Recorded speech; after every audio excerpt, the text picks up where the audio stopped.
On is it?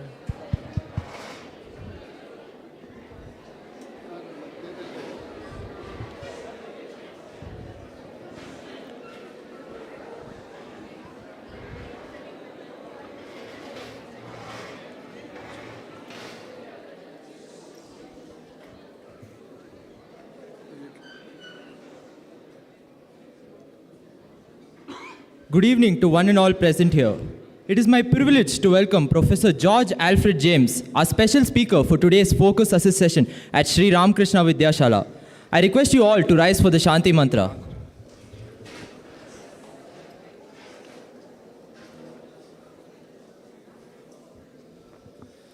Om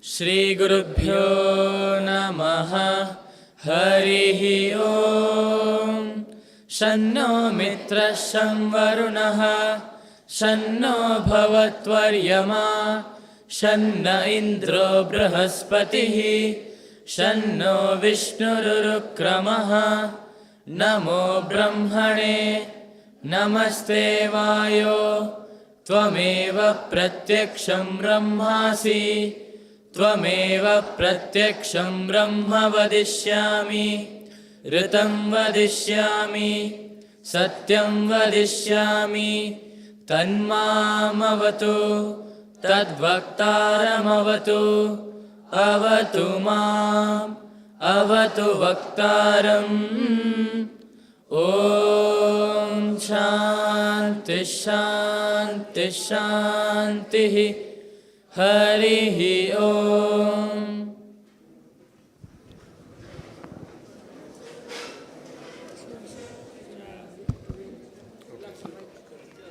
I will give you a brief insight about the Focus Assist sessions in Vidyashala. Focus Assist is a motivation career guidance program for the students incorporating the best practices across various disciplines of study. Swamiji's, alumnus and key resource people mentor to the students to widen their intellectual and emotional horizons and deepen their spiritual and cultural connection. The discussion was a part of Vidyashala campus life for decades. An organized platform was initialized a couple of years ago titled Focus Assist. Now there will be a small video presentation on Focus Assist.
It is my privilege to introduce to you Professor George Alfred James, our special speaker for today. Sir is a retired professor of philosophy and religion studies at University of North Texas. Sir joined the University of North Texas in 1983 and added extensive details about Jainism in the course curriculum of South Asian philosophy and world religion. Sir is well versed in studies about environmental movements in India and has traveled extensively to the nation for his research. Sir has written the book Ecology's Permanent Economy, the Activism and Environmental Philosophy of Sundarlal Bahuguna. In this book, Sir explores the life, ideas, and activism of the Gandhian environmentalist and social worker Sundarlal Bahuguna. The book provides insight into the intellectual influences on Bahuguna and how his experience as an activist shaped his ideas over time.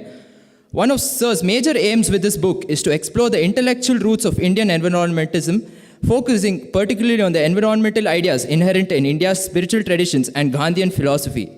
Sir illustrates the practical values of these ideas by showing how they have been embodied in Bahuguna's work. Today, Sir will be speaking on the topic environmental ethics, and now I invite Sir to take up the stage and begin his talk. Thank you.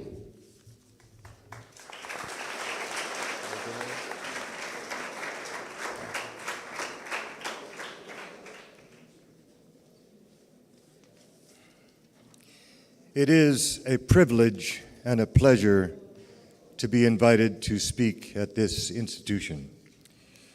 In the United States, we have tried to promote environmental education at the public school level with mixed success.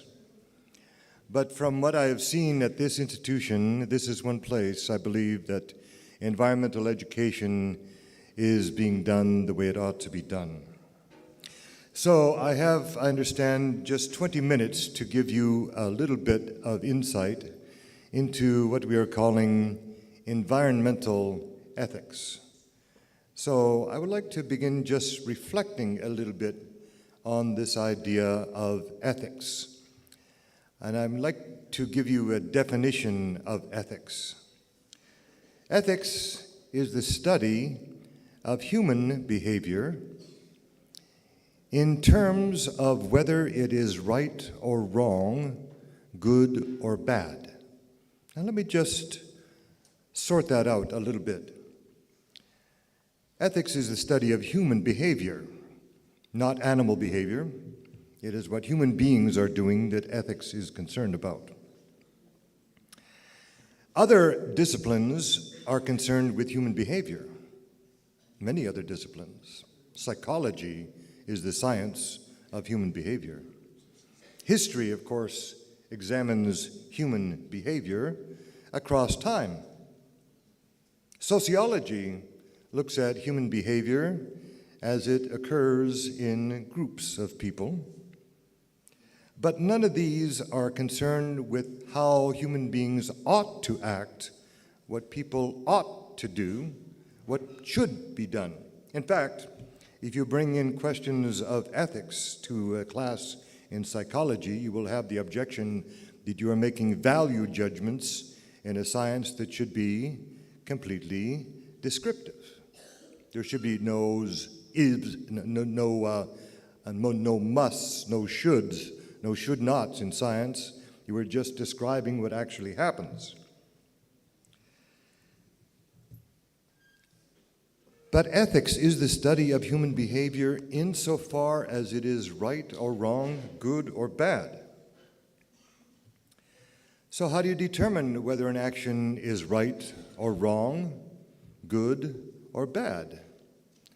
Well, we have traditions of philosophy that have tried to identify those issues.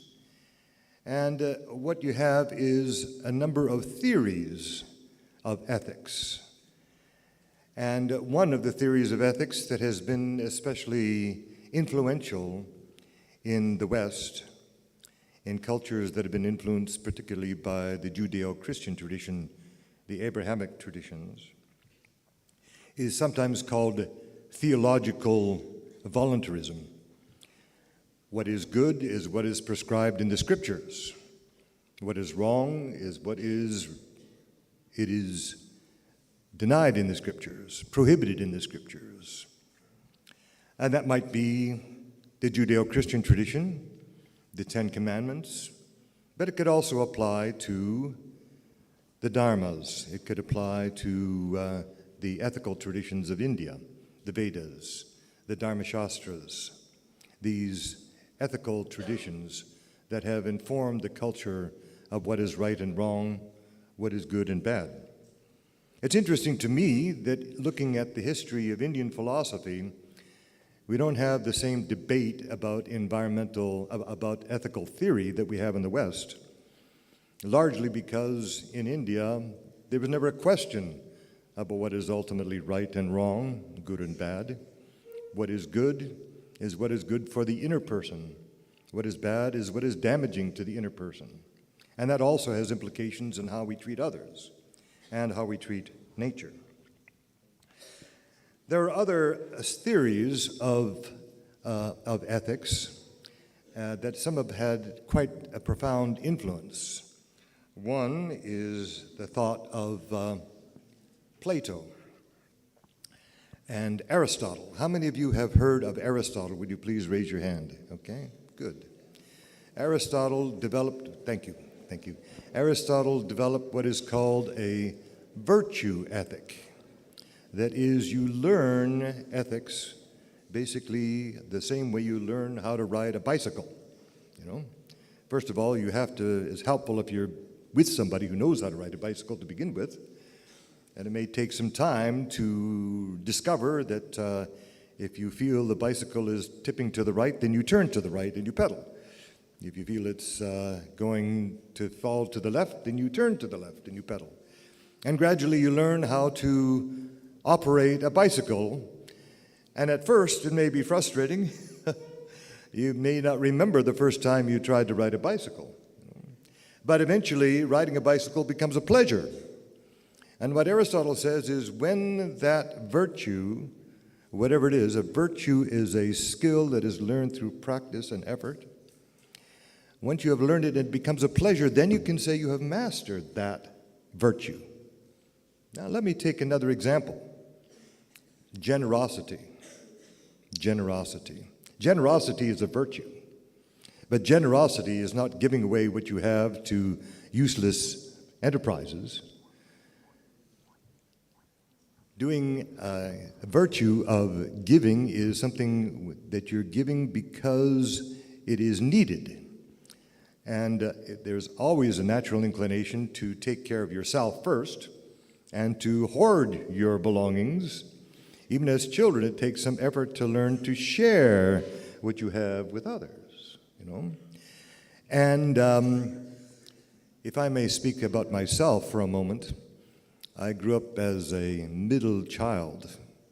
I had an elder brother and a younger sister.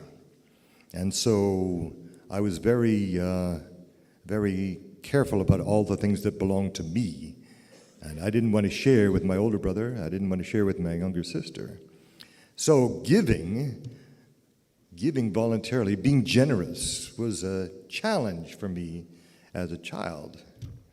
But in the course of time, and after I became an adult and actually earned some money that I could have what I would call disposable income, and then I find there's all kinds of demands on my income that I can either voluntarily give or not. And in the course of time, I discovered that giving to certain organizations that did things that I admired became a pleasure. Like riding a bicycle becomes a pleasure. And then I knew that perhaps in a small way, I have mastered the virtue of generosity. That's an interesting idea. But Aristotle still doesn't quite tell us what it means. How do you distinguish a virtuous act, though he gives us several examples: courage, generosity, magnanimity, and so on. But to get at the heart of it, it's interesting, he doesn't tell us a lot. It takes another person like Immanuel Kant. How many of you have heard of Immanuel Kant, K-A-N-T? Okay, then I'll tell you a little about Immanuel Kant. Immanuel Kant was a moral philosopher. He lived in Germany in the 17th century. Very influential man. And he thought that the history of Western philosophy had neglected to really examine the ethical foundations of life. And so he developed a book. He wrote a book called The Foundations of the Metaphysics of Morals, in which he's really trying to get to the bottom of what ethics really is about. And he made the claim that what is fundamental to ethics is to treat human beings as ends and not as means only. Okay? Treat human beings as ends and not as means only. In other words, a person is a means to an end. He's being used. If he's only a means to an end, then he's being used. That's not right, according to Immanuel Kant. You should treat every human being as an end. The human being is the end, the ultimate point of ethical concern. So, that's ethics.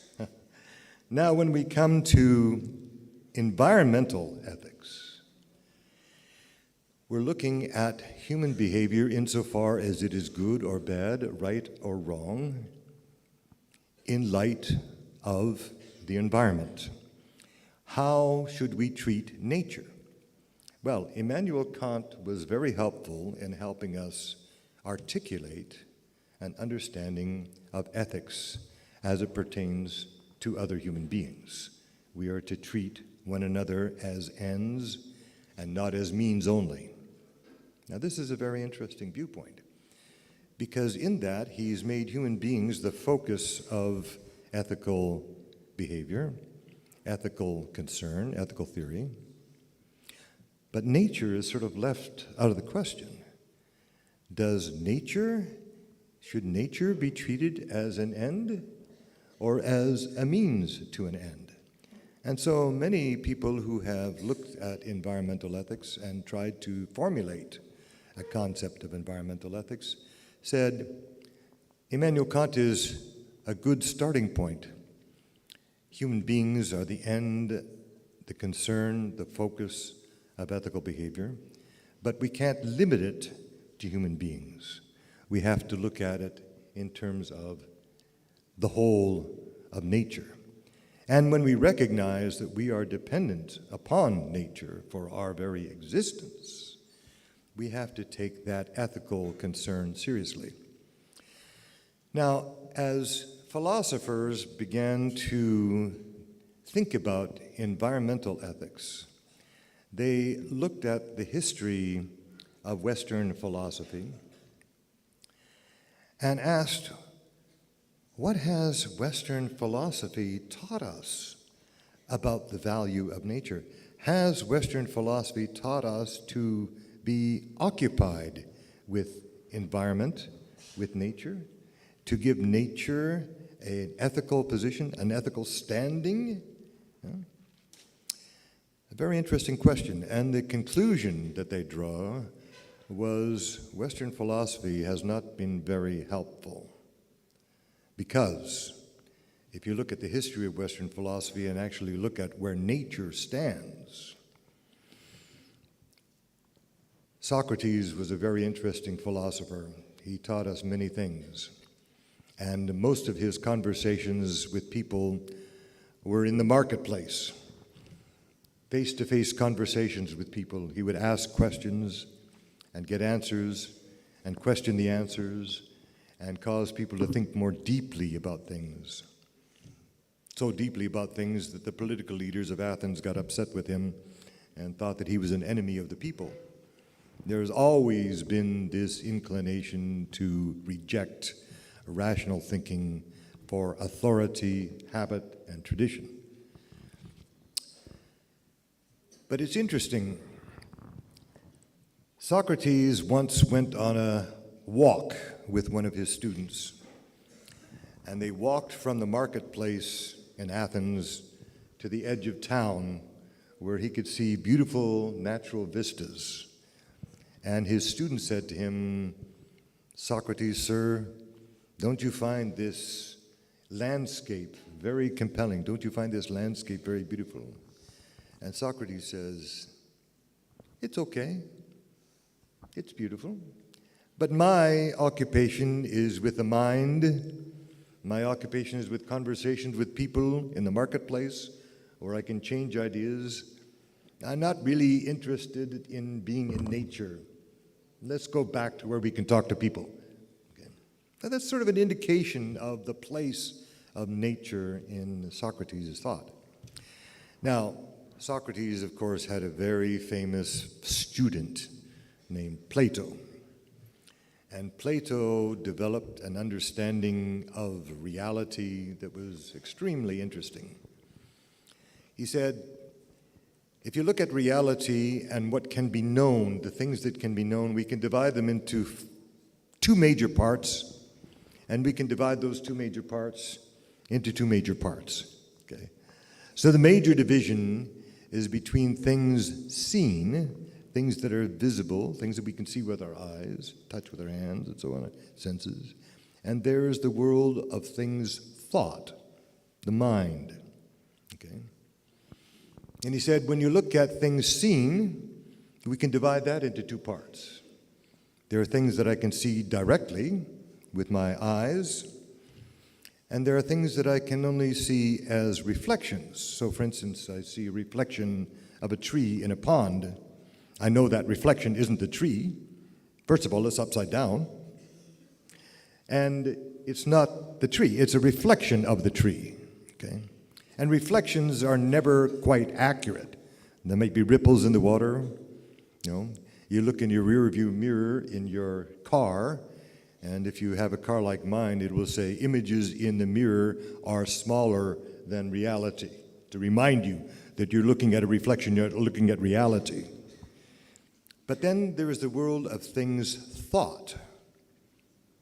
And the world of things thought can be divided into two parts. The world of things thought includes mathematics.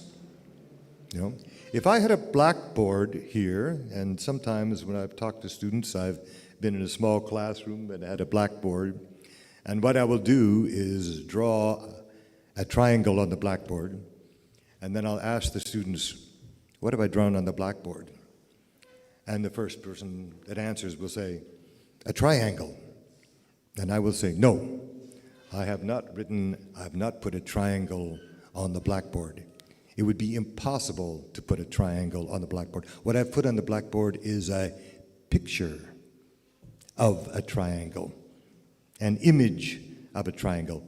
A triangle is a closed figure that has three sides and three angles. The lines are straight. You can never do that on a blackboard. On a blackboard, there's always a little bit of distance between the two sides of the chalk line. So the chalk line is not just the shortest point, the shortest distance between 2 points. It is actually not something that can be even seen with the senses.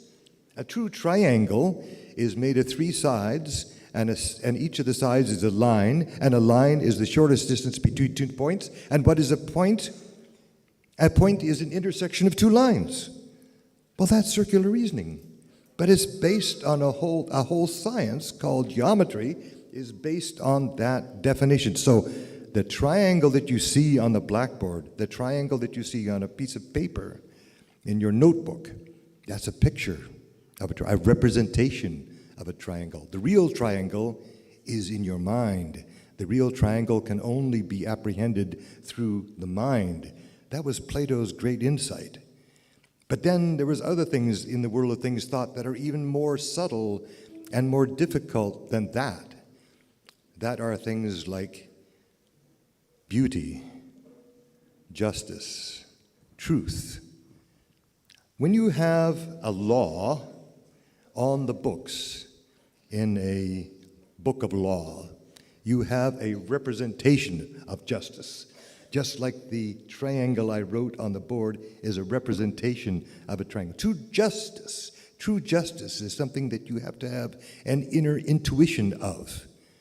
Plato wrote a very famous book called The Republic, in which he is basically explaining through his dialogue with his students, what is reality? And he is arguing that reality is divided into these three parts. There is the forms, truth, justice, and beauty. Beauty is not just a beautiful landscape, a beautiful flower, a beautiful sculpture. Beauty is an idea in the back of our minds that we apply, that we are engaged with when we see a beautiful object. The beautiful object is a representation of that form. That form is the real thing. Okay. Now, he says one more thing that's kind of interesting. The world of things seen is something that is illuminated by the sun. The world of things thought is illuminated, just like the visible world is illuminated by the sun. It is illuminated by something that he calls the good. The good is very similar to what I understand from the Upanishads, Brahman, the ultimate reality that illuminates the world of things seen, the world of things thought. Actually, to be perfectly accurate, I would have to say that Brahman is above that, because Brahman illuminates both the world of things seen and the world of things thought. It is the ultimate reality. Now the question is, and Plato is a profound thinker, a very profound thinker. The question is, where does nature stand? Where does nature stand in this extended understanding of reality? Nature is not in the world of forms, not truth, beauty, and justice. It's not in the world of Mathematica. Nature is in the visible world, which is 3 steps down from the ultimate reality. So it isn't that elevated. But there's something else in Plato that is very interesting.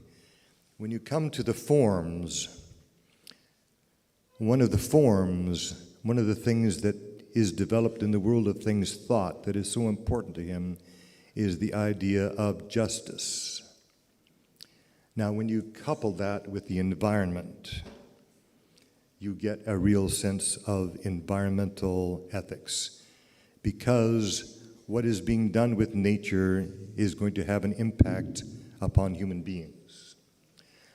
One of the things that I've spent a good deal of my adult life with is the thought of an environmental activist in the Himalayas known as Sundarlal Bahuguna. He's a well-known name in India, died recently, very much respected, very much appreciated by all avenues of society, very much a student of Gandhi.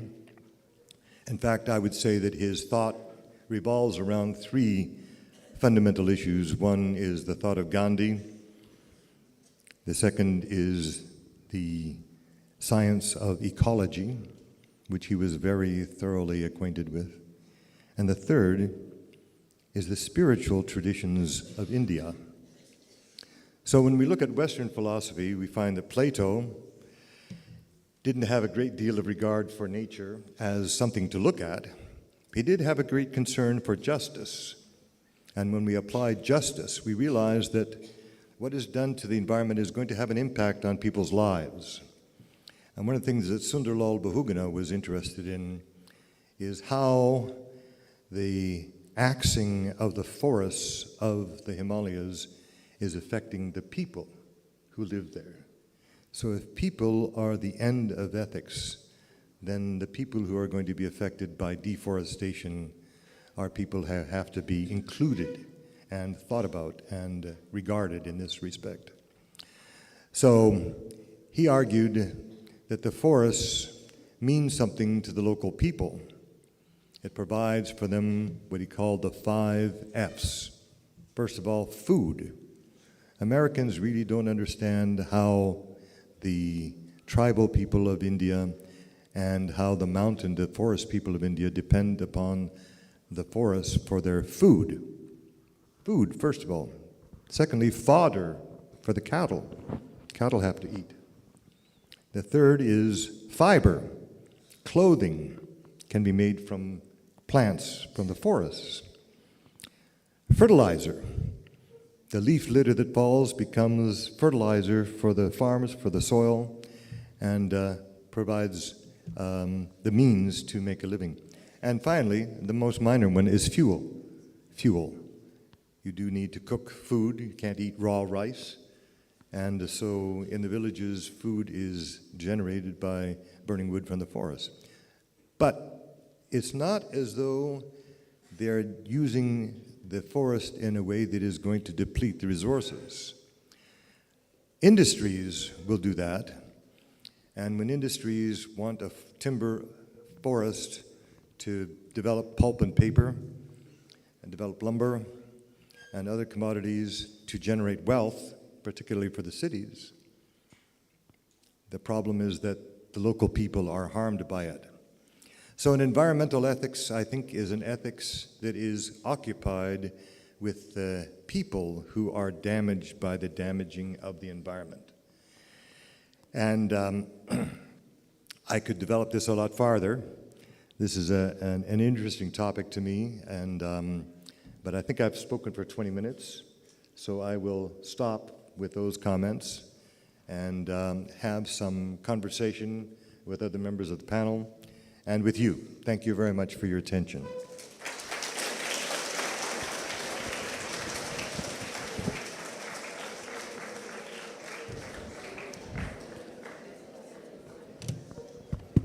I thank Sir for his wonderful talk on the topic. Sir spoke on the various views of Plato, Socrates, and Aristotle on nature. He also spoke about the contribution of Sundarlal Bahuguna, and he also told us about how he was trying to save the forests in the Himalayas. So now I would like Adhyaksha Swamiji to come up on stage and share his views on the topic and give some insight on the topic.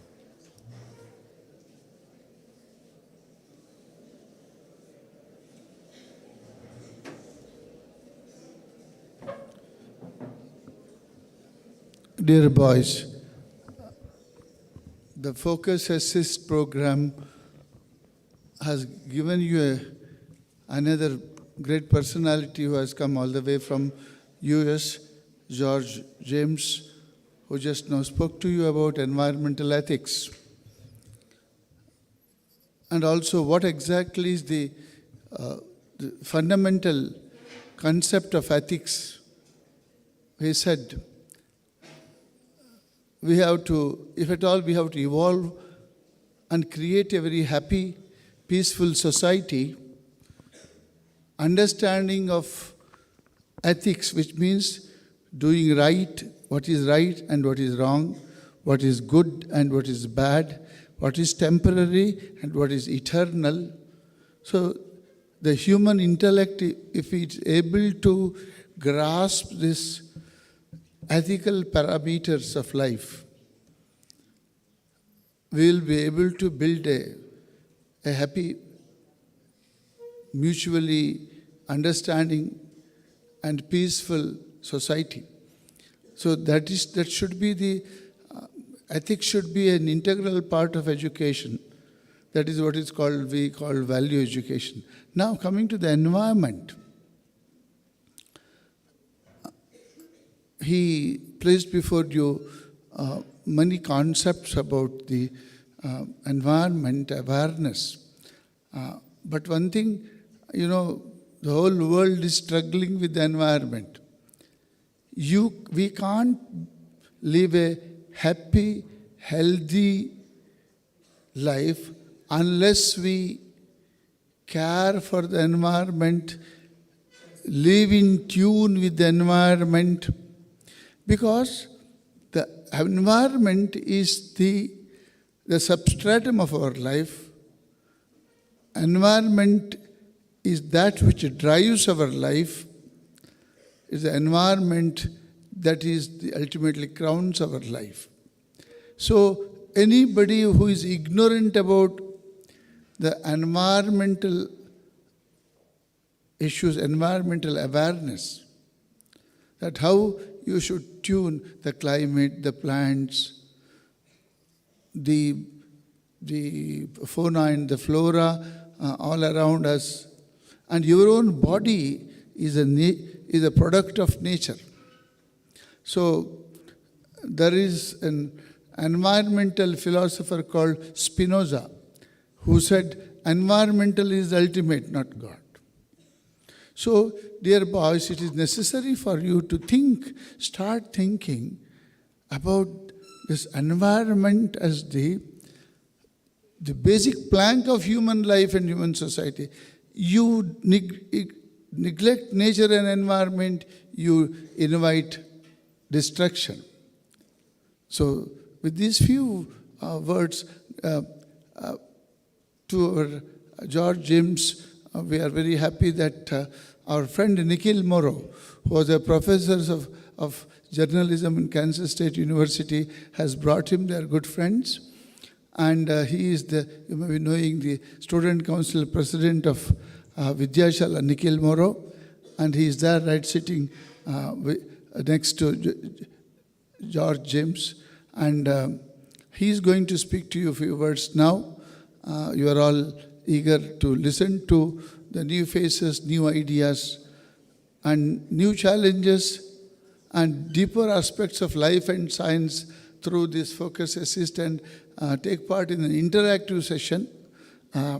So I congratulate Swami Mahipalanandaji for organizing such a program with the help of the electronic media, and he is very well informed about all the technological things which we can use in nowadays for making the program online, or use it in a very creative way so that ideas are driven home.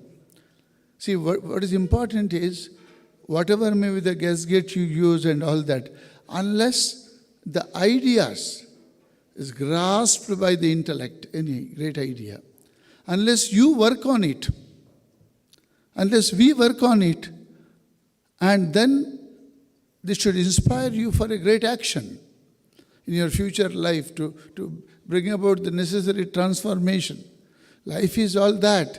Simply, you cannot be like a standstill, always remain in the same state of understanding, same state of ignorance, same state of knowledge. You should grow in knowledge and see that you are not ignorant about many things of the world and many things about life. So with this, the purpose is to gain a dynamic knowledge, and ethics is a part of the knowledge. The Montaigne, the great Western prose writer, says, knowledge bereft of excellence in character and behavior is no knowledge. Any knowledge, it takes you one way, but your behavior will take you down the drain. That cannot be the knowledge. Knowledge always should goad your will, goad your emotion, goad your intellect to behave properly, to do something good to the country, good to the world, good to the society. So that alone is the real fruitful knowledge. With this I conclude, and thank Mahipalananji for arranging this program, and George James for considering our request, and our alumnus Nikhil Moro for bringing George James so that you can all share his ideas. Thank you.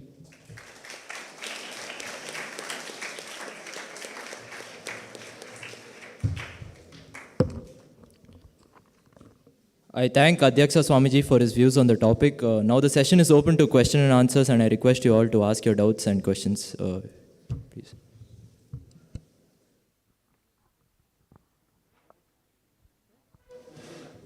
Before the question and answer session, our alumnus Nikhil Moro sir will speak on the topic and share his views. I invite sir to take up the stage.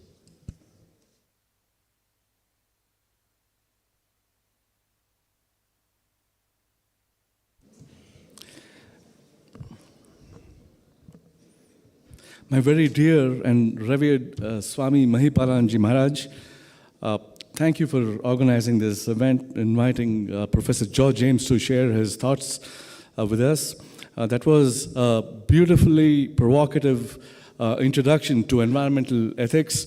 And in my few words, I would like to invest a thought to expand what Professor James shared with us in the form of two questions to Professor James that perhaps he would like to address, as a next step. My first question to him would be to perhaps tell us a little more about what the title of his book represents. You may be aware his book is titled Ecology is Permanent Economy. That is an intriguing title, I thought, when I first read it, and it has only grown in intrigue over the years as I have thought about it. I would like Professor James to perhaps throw some more light on what the title means. Ecology is Permanent Economy. Second question I would like for him to address. One at a time. One at a time? Yes. Okay, then I'll come back here for a second one, perhaps, if I have the time. Okay. Please, would you like to come up here? Can I speak from here? I He a has microphone. wireless. Okay. Can you all hear me? I have a lapel microphone. Thank you. Okay. I'm glad that Professor Nikhil Moro asked that question, because it's a question that was asked to Sundarlal Bahuguna many times. And many times people will raise the question, well, environmentalism is a good thing, but can we afford it? Can we afford it? Is it going to cost us too much to be careful with the environment, to extend ethics to the environment? Can we afford it? And Bahuguna would reply, it's not a question of affording it. The point is, we can't have an economy, a growth economy, if there is no environment. If the environment is damaged, then our economy is going to be damaged, particularly when it came to village economy. And that was Gandhi's principal concern in his career, was village economy, village Swaraj, village independence, not only independence in terms of self-governance, but also independence in terms of providing the basic needs of life, food, clothing, and shelter. So it is not the case that ecology and ecology are against one another, but ecology is permanent economy rather than temporary economy, because the kind of economy that exploits forests, exploits water, exploits resources is a temporary economy. In the short term, it will enrich the rich, but in the long term, it will impoverish the poor. And for Gandhi, and for the Hindu tradition, that is a problem. We have got to have an environment that is going to support an economy, and an economy that is dependent upon the environment, and therefore we have to have a healthy environment to have a sound economy. Thank you, Dr. James. I'd like to follow up with another question before others get an opportunity to ask questions as well. In your talk, you distinguished Eastern ethical traditions with Western ones. And perhaps you'd like to tell us a little more about how some of these concepts might reconcile with one another. For example, how would ethics be consistent, if at all, with morality? How might ethics be consistent with etiquette? How might ethics or ethical conduct be consistent with legal conduct or the law? Some of these conceptual distinctions perhaps need some more thought, and you might want to share some thought. Okay. Thank you. I think Professor Moro has put several questions into one. I'm okay. So I would like to develop a thought that I alluded to in my talk, and that is that when philosophers began to examine the history of Western philosophy to determine whether there are resources in Western philosophy for an environmental ethic. Clear? If there are, they're examining the history of Western philosophy to find out whether there is really a environmental ethic embedded in Western philosophy, or whether Western philosophy is ecologically bankrupt. And so they started looking at the history of Western philosophy. And as I mentioned, Socrates himself was not very fond of nature. It's interesting, too, that Plato saw nature as one of the lowest forms of knowledge. Knowledge of nature is the lowest form of knowledge. You come forward in Western philosophy and look at a man named St. Thomas Aquinas. How many of you have heard of St. Thomas Aquinas? He's not such a well-known name among undergraduates and among high school students. But he wrote a very, very long book in which he tried to put all wisdom between two covers, and it is called the Summa Theologica, the great theology, in which he discusses everything from the existence of God to the end of the world. And for him, nature is superseded by everything spiritual, so that the world is made of a kind of a hierarchy with material things at the bottom and spiritual things at the top. And the farther you get into spiritual things, the farther you are away from nature. Well, that's not very helpful. And then you come to a philosopher named Descartes. How many of you have heard of Descartes? Well, Descartes is a very famous philosopher for one idea that he expressed. And if you ever mention the word Descartes to your friends when you get into college, you will be able to tell them the one fundamental insight that he had, and that is, I think, therefore I am. Okay. Now, that's an interesting idea, but you can see that it's extremely individualistic. When it came to nature, his idea was that our condition in the world has made us subject to the vagaries of nature, to the chances of nature, rain, snow, sleet, earthquakes, and so on. But with the development of science, he thought, particularly the natural sciences, and he's thinking largely of Francis Bacon and his progress, and Isaac Newton, which came shortly after. We can control nature. We can become masters of nature. And this idea of mastering nature is something that dominated Western philosophy up to and including the Industrial Revolution. The whole idea was man over nature. Well, I think that shows that until very recently, Western philosophy did not have an environmental ethic. You compare that to the resources we find in the Indian religious tradition. We find that in the Vedas, nature is deified. Prithvi is the earth. Surya is the sun. Mountains are manifestations of God. And if you look in the Upanishads, you find similar ideas. If you look in the Puranas, you find that the elements of nature, the rivers, are deities.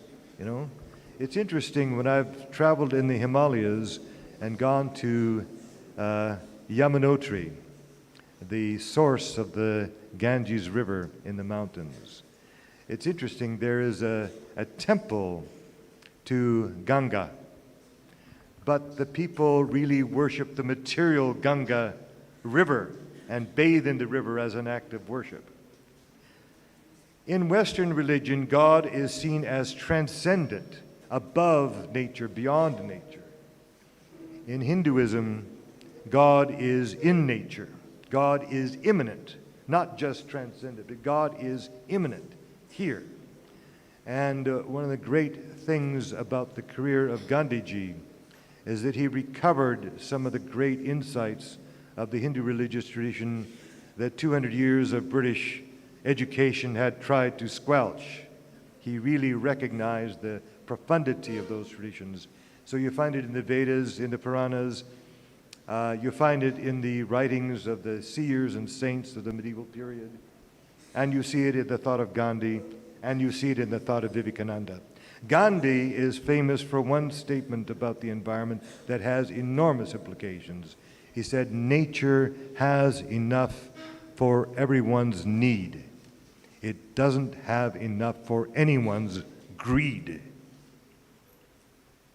Thank you, Professor James. Other questions from the students? We'll open up.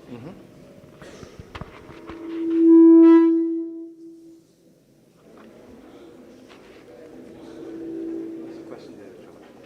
Okay.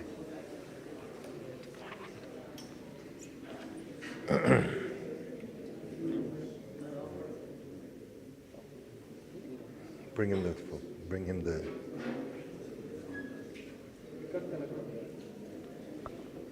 Good evening, sir. I'm Soham, sir. So my question is that, sir, so it's a moral dilemma between environmental ethics and development and modernization, sir. I'm not getting the question. A dilemma between environment ethics, Modernization. Oh, yes. Okay. So what do you think can be the right solution for that problem when it arises as such, sir? How do you resolve that problem? Between modernization. Modernization and environmental ethics. Okay. I think Gandhi actually provided the answer to that question.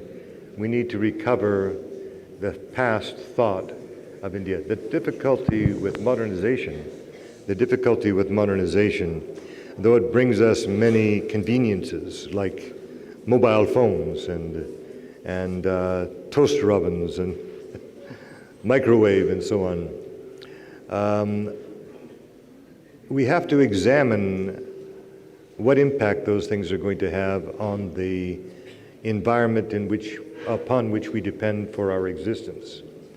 So it is, nobody is saying, no environmentalist is saying that we need to return to an existence in which we are subject to the vagaries of nature. But we need to think about, particularly when we're thinking of development, the question always is development for whom? And Gandhi was very famous for one other statement that is occasionally quoted and that I admire. He said, whenever I have a moral dilemma to solve, I ask myself what impact my decision is going to have on the last man, that is the person who is most disadvantaged, which, by the way, in today's world, the last man is inevitably a woman. So the question is, how is this action going to affect the person most disadvantaged? And I think in that we have guidance that will help us in sorting out what is good development and what is contradictory development, or actually destructive development, the kind of development that will enrich some and impoverish others. Gandhi's idea of Swaraj, self-rule, Sarvodaya, the uplift of all, is very relevant to our understanding of what we need in modernization.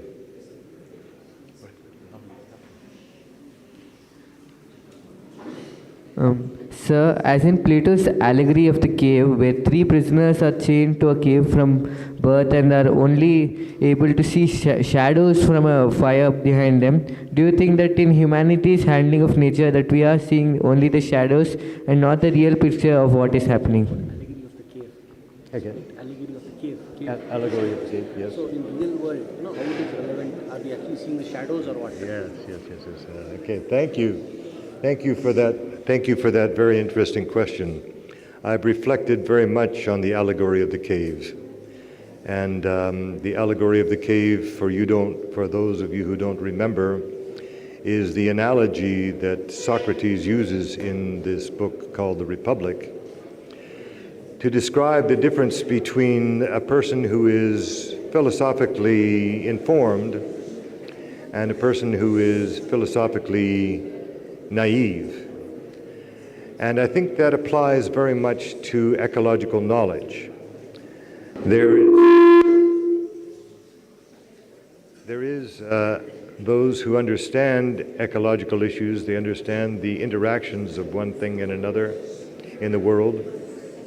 And by the way, speaking of resources in Indian thought, I think Buddhism gives us a great deal of insight in its understanding that the world is in a process of constant change, and everything that is in the world is interacting with other things in the world. We are not just individuals against nature, we are part of nature, we are in an integral web of nature. And that all has to be understood if it is, and has to be taken seriously.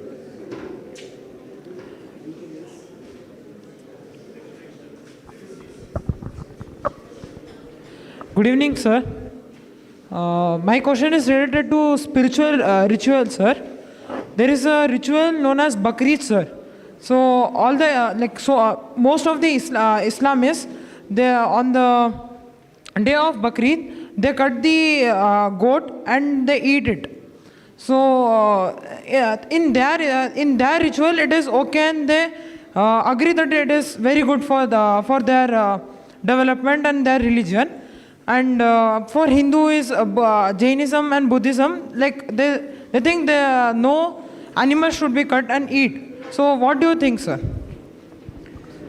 He's talking about a particular religion, especially Islam. Islam. So where he's talking about Bakrid, you have a slaughter of lot of animals. Yes. So, but he says that he generalizes it. He's saying that in other religions it's not there. But that's not the case. There in so many other religions also it is there. So how do you justify it? How it is okay? Yes. So, Okay. That's a very interesting and a very important question. I don't think there is any one religion that is anti-environment. I think, in the year 1967, there was a very famous article written in a journal of science by a man named Lynn White, Jr. And he argued, the title of the article was "The Historical Roots of Our Ecologic Crisis." And he said that more technology, more science is not going to solve our ecological problems, because our problems are matters of values, and those values are informed by the religious traditions in which we stand. And he argued that the Judeo-Christian tradition is the most anthropocentric religion that can be conceived of, because it puts man in charge of nature. It holds that the world is made for human beings, and that the human being is uniquely created in the image of God as the only being that is in the image of God. Of course, all of that stands in stark disjunction from what we find in Hinduism. But that article led to a great deal of research in Abrahamic traditions. And what we find in the Abrahamic traditions is that there are very specific rules for the careful use of nature. For instance, in the rabbinical tradition, that's the Jewish tradition, it is said that if a person is looking for eggs in the wild, he is not permitted to take all of the eggs from one nest. He can only take one egg so that the other eggs will hatch and other birds will grow. In Islam, yes, there is the slaughter of animals on Hajj, but if it is done according to Islamic law, it is done in such a way that the animal suffers the minimum of suffering, minimum of pain. And I think that Islam has a definite environmental ethic. It recognizes that man is not the only creature, but that man is the vice-regent of God on earth, and that he is to treat the earth as God's gift. Treat nature as God's gift. And that is a very important environmental injunction. Jainism has similar views, that you are not to do damage to any aspect of nature. I don't know of any religious tradition, that justifies the plunder and exploitation of nature.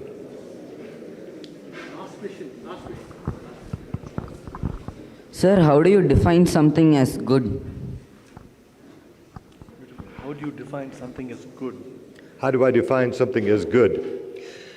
I will give you a definition from a very famous ecologist, and that was the statement that an action is good if it promotes the survival, the integrity, and the stability of the biotic community.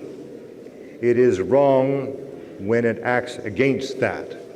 So that is a expression, modern expression, I think a good one, of a fundamental environmental ethic, which I think is supported by the Hindu religious tradition as well as others.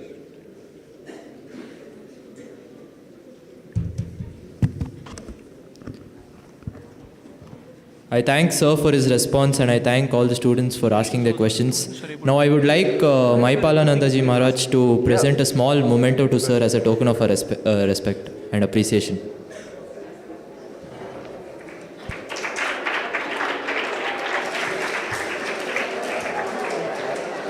Thank you. Yes. I would request Mahipaalanandaji Maharaj to present some books to Nikhil Moro Sir as a token of our respect.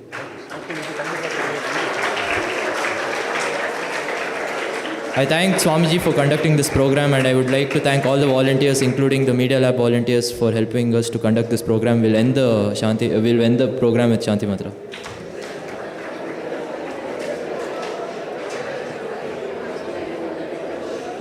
Thank you. Om Purnamadah Purnamidam Purnat Purnamudachyate Purnasya Purnamadaya Purnamevavashishyate. Om Shanti Shanti Shanti. Harihi Om Tat Sat. Sri Ramakrishna Arpanamastu. Thank you. It's a great pleasure. Great pleasure. All the boys are requested to be